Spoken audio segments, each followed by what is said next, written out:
Hey, bonjour, signore. How are you, all right? Hey, all right, nice seeing you, my cocker. Yeah. Yeah. There comes a time when even the most dangerous offenders are freed from jail.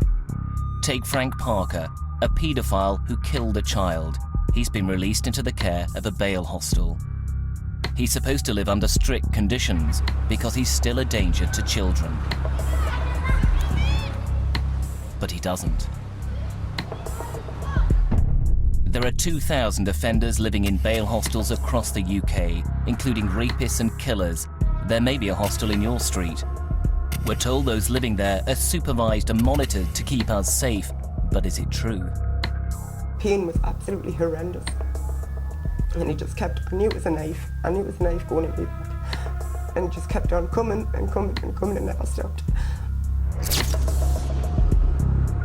Men like Frank Parker are barred from leaving bail hostels at night, but during the day, who's watching them? Panorama has been for 5 months. Now you can discover what really goes on.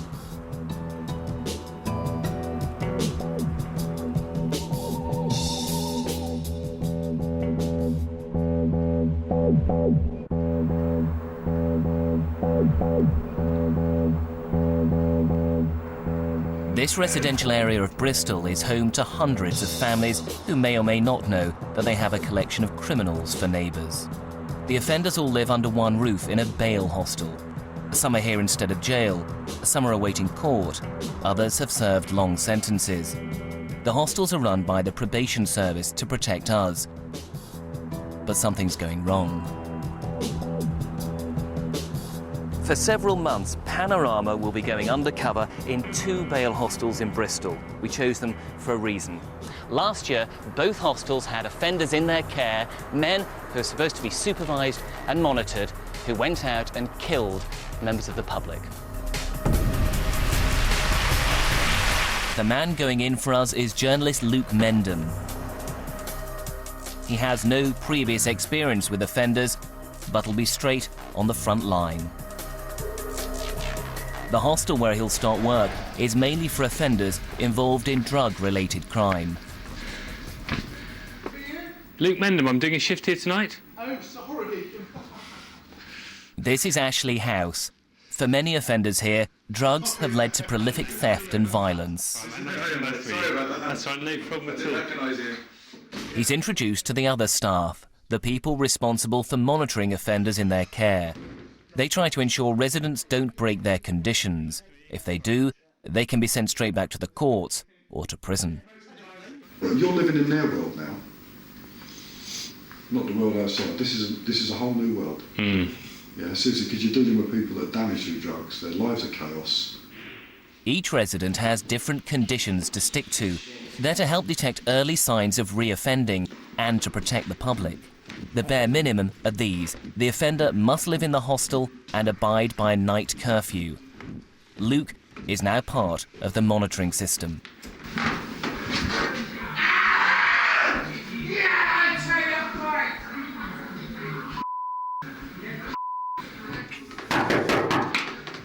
Who is it? Guys, it's Luke. What's going on? Who's this? It's Luke. Who's this? What's all this shouting, man? It's me. I'm pissed off, that's why I'm pissed off. Christ, I thought you were having a fight in here. No, I'm never I'm pissed off.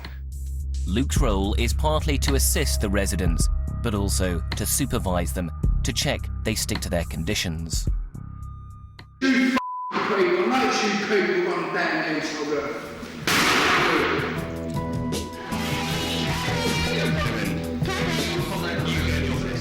He'll carry out drug tests, deal with aggressive behaviour, and log it. Pushing this stuff on tail, I'm gonna rip his head off. He will, of course, also secretly film for us. And we'll regularly debrief him on what he finds.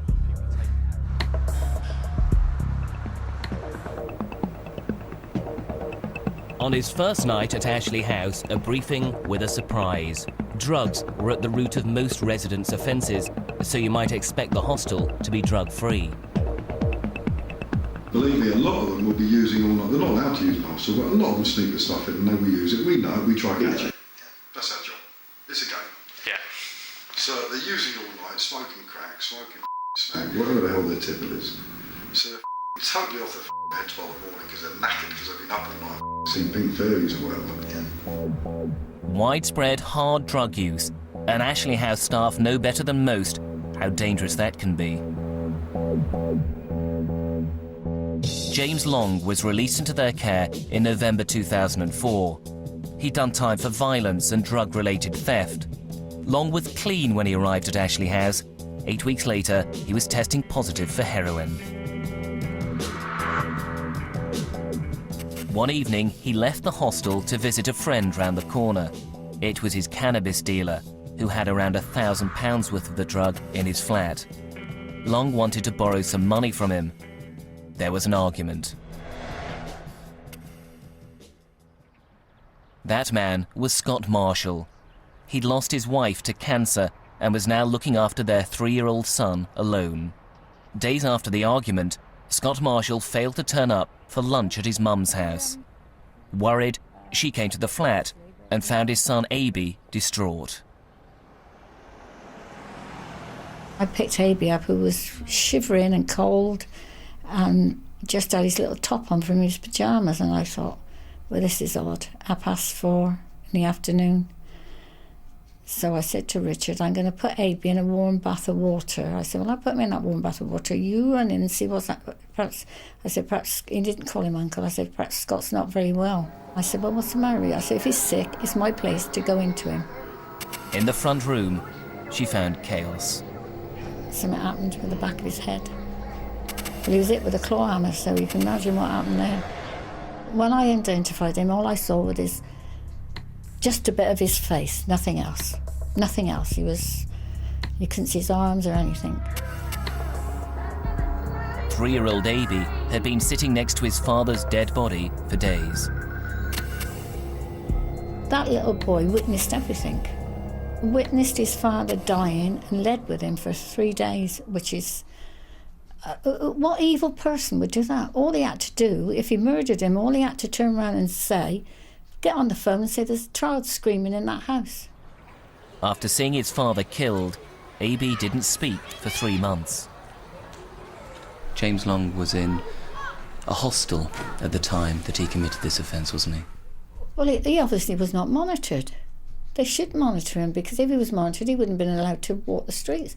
And he was, I think he was full of cocaine and something else. He shouldn't have been out wandering around like that. James Long was sentenced to life. Staff at the hostel had known he was back on heroin and that he was volatile.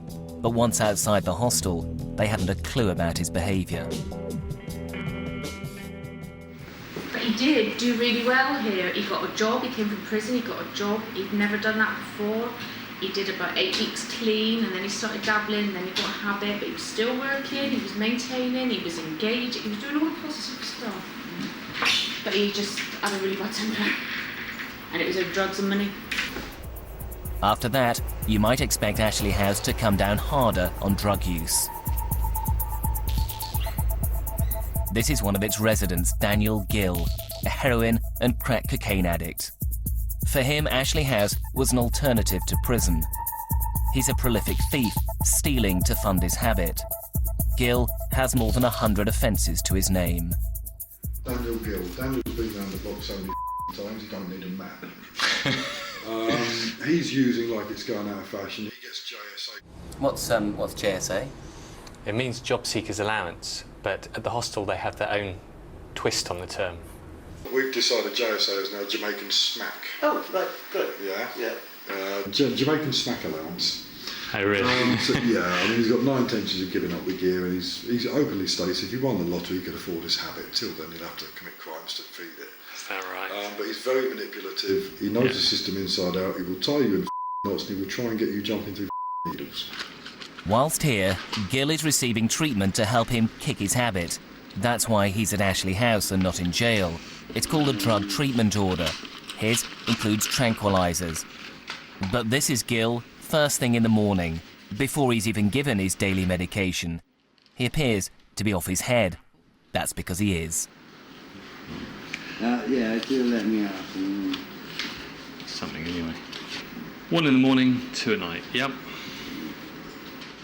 Luke has no training in medication or how to deal with drug addicts. I soon found it was quite easy to spot when people had taken heroin. They'd often be slumped in a chair out of it, and they generally referred to it as gouging out. That's the slang, is it? Gouging out? That's right. But he uses on top as well. Yeah. He's always gouging out any breakfast time. He uses a lot. So, because he uses a lot, he has to earn a lot of money. Yeah. And he's a prolific offender. Yeah. Well, to be honest, because we... So the staff know that Gil is using heroin. Despite that, he gets a huge daily dose of methadone, a heroin substitute, to help him get clean. The problem is that Gil appears to be addicted to methadone and heroin. He doesn't waste a drop. Our man Luke soon gets to know where the residents hide their needles and drug-taking gear. Tonight, he's been to a known stashing place beneath the first-floor shower. He doesn't take long to find what he's looking for. Quite a few of the residents have all their meds, right? And then they use on top. And they use in the hostel. Yeah. But why does no one ever find any gear in anyone's room? When you find paraphernalia, you'd never find the gear unless they were really stupid. They have it on them probably. Well, they have the gear on them. And can we search them? We're not allowed to search them. Why not? We haven't got this right. Staff find it extraordinary that they can't search residents for drugs. Well, even if it be you know that certain individuals are carrying drugs on them? Well, apparently it infringes their human rights. Is that what they say? Yeah. Well, what about if we suspected they'd got a huge bag of pills or heroin or whatever in their pocket? The only thing you could do then, you'd have to have a good cause to suspect. Or you could phone the police and say. But you couldn't order them to empty their pockets? You could, but it wouldn't actually be legal. It would stand up in court. We haven't got those right. But they're talking about heroin, a Class A drug. Possession is a criminal offence, and for these men, it can lead to violent crime. But the staff seem helpless to stop it. There's another bail hostel in Bristol for offenders at the top end of the risk table. Our man Luke has work here too. There are up to 28 residents at the Brigstock Road hostel, mainly paedophiles, rapists and killers. Again, it's on an ordinary residential street. Hello, it's Luke here, first shadow shift. And as in all hostels, residents have conditions barring them from certain activities. It might be alcohol, travelling into certain areas, associating with children, anything that might pose a danger to the public. That's what the staff here, including Luke, are monitoring. Where they have probably greater risks, but probably they're not presenting those risks sort of actually so much in the building. Right, It's what they're doing outside.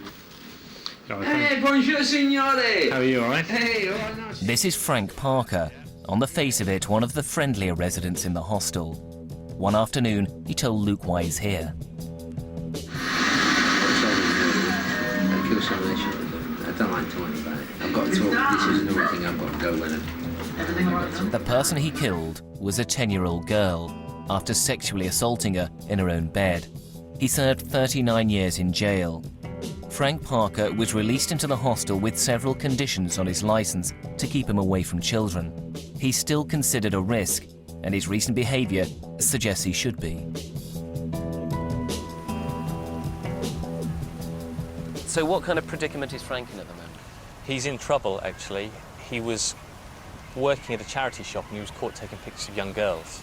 And presumably there's a penalty for that in the hospital. Yeah, well, he lost his job at the shop and he's forced to sign in hourly. Forced to sign in, but people will be thinking, for something like that, he should be sent back to prison, shouldn't he? Well, one of the staff told me that he was extremely close. When you sign every couple of hours? Every hour. Every hour. I didn't used to at one time. I've just been a bit stupid. Have you? What's that? Taking someone up to my room I shouldn't have done. Oh, is that against the rules, is it? Yeah. You can have visits, but